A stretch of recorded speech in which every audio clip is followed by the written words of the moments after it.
एक income tax के अधिकारी थे, बोले संपा सरल जी सरकार के खिलाफ इतना तीखा मत बोला करो वरना किसी दिन छापा वापा वाले भिजवा देंगे।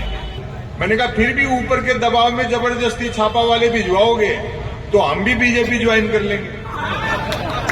मैं तो अगर ये भी कह दूं कि मोदी जी विकास के दम पर तीसरी बार जीत के आए तो भक्त लोग जूता निकालते कि शर्म नहीं आती प्रधानमंत्री के बारे में झूठ फैलाते हुए। आपने किसी भाजपाई को हंसते देखा 10-11 साल में?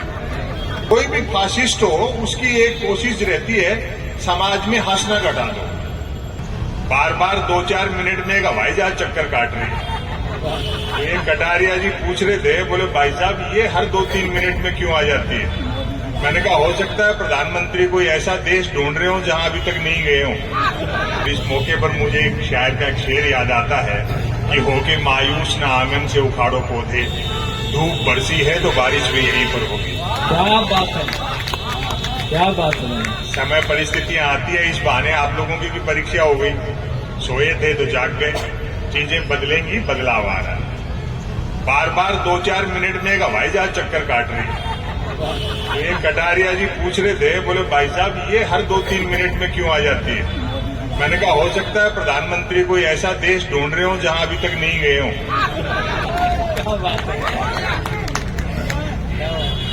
ये देखो कोई भी फासिस्ट हो उसकी, मैं 10-11 साल से क्यों इस तरह से हास्य व्यंग इतना मुखर होकर के लिख रहा हूं? क्योंकि हंसने से चेतना आती है, विवेक लौटता है।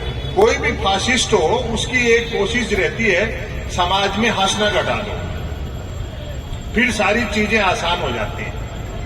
आपने ढंग से वाच किया होगा, राहुल गांधी जी भी पार्लियामेंट में बोले हैं और मेरी तो किताब का पहला ही आर्टिकल है ये। आपने किसी भाजपाई को हंसते देखा 10-11 साल में?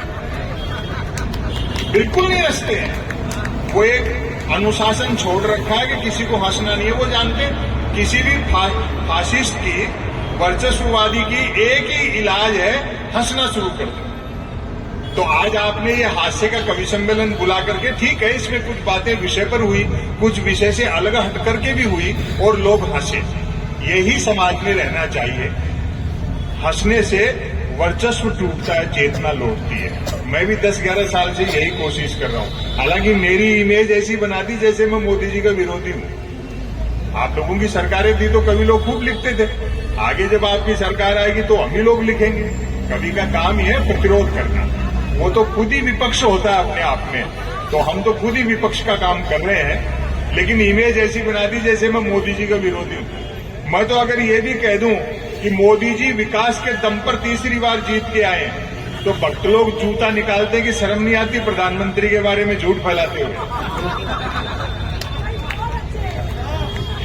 कवि का काम ही ऐसा है। लेकिन है क्या, एक समस्या मैंने 8-10 साल से देखी, आप लोग होमवर्क ले लेते हो। उन्होंने अपनी जो आईटी सेल है और जो दूसरे लोग हैं वो उनको भी मालूम है कि वो क्या कर रहे हैं, लेकिन वो आप लोगों को होमवर्क देने के लिए छोड़े हुए हैं। एक को ट्वीट किया, 50 लोग आप पे टूटे, उस ट्वीट का जवाब देना शुरू हुआ, उनका काम आसान हो गया। अच्छा वो भी खुद नहीं कर रहे हैं, उनको भी उन लोगों ने होमवर्क देना शुरू कर रखा है जिन्होंने उनको कुर्सी पे बिठाया और कीमत वसूल रहे हैं। तो होमवर्क मतलब जैसे मैं नहीं लेता हूं। 2019 में जब दोबारा जीते मोदी जी तो मेरे पास गुजरात से एक फोन आया, बोले और सुनाओ क्या हाल चाल है।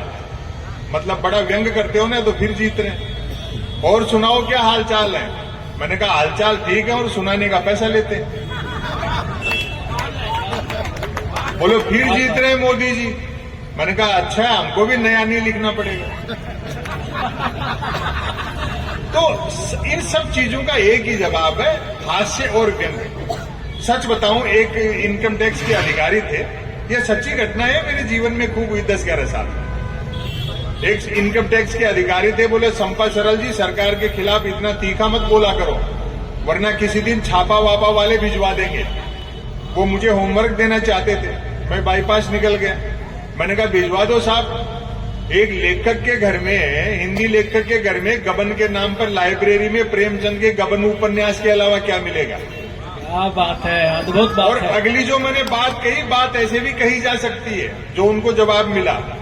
मैंने कहा फिर भी ऊपर के दबाव में जबरदस्ती छापा वाले भिजवाओगे तो हम भी बीजेपी ज्वाइन कर लेंगे। मतलब शाम को जिसको चोर कहते हैं, सुबह उसको ईमानदार कहकर के पार्टी में ले लेते हैं, वो उज्जवल हो उठता है। शायद यही प्रधानमंत्री की उज्ज्वला योजना है। क्या बात तो सारी चीजों का एक ही तोड़ है, हास्य और व्यंग।